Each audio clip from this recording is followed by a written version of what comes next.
Shohjahon Jo'rayev o'shashi bo'lmaydi-da. Baribir bola chaqa tirikchilikda boramiz. Oila muqaddas narsa. Hozir shu 4-5 yil ichida ozroq afsuslanyapman. Balki bu asab bilan bog'liq. Asab bilan mana shu zvezda san'atkor emasmiz. Sen saviya qayerga ketyapman? Mensima deysan. Deb to'yni aytmay qil. Zafarbek Hazratqulov bilan samimiy intervyu loyihasida gaplashamiz. Ochiq aytaymi senga, Bekzod. Mutlaqo ashula aytishni bilmaydi. Jonli aytib ko'rmasmikin deyman. Bo'li yana hozir boshim rasvo bo'ldi, sun'iy intellekt chiqdi. Va zo'r san'atkor qizlarimiz bor. Ko'ngilsin. San'atkor bo'lish kerak.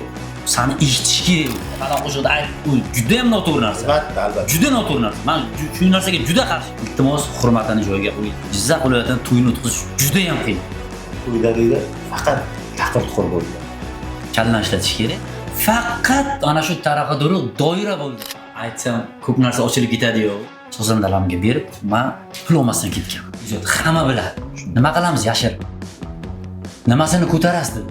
Jizzax to'ylarini mahalliy xonandalar qizdiradi. Suv ichib oling. Kuyladilka. O'zimga kelib zafarlasgani ayting deb. Yuzsizlarcha fonogrammadan ijro qilishni yaxshi ko'raman. Yuzsizlarcha sun'iy intellektdan foydalanishni yaxshi ko'raman deb chiqib mard bo'lib aytsam. San'atkor bo'lmaganingizda kim bo'lardingiz? Joyiga urdik. Zo'r proyekt bo'ldi. Menga juda ham yoqdi. Yo'qmi? Ha. Bizda shior, me'yor. Bor. Me'yor. Bizniki diydor. Tez kunda YouTube platformasida Jo'rayev TV kanalida o'tkazib yubormang.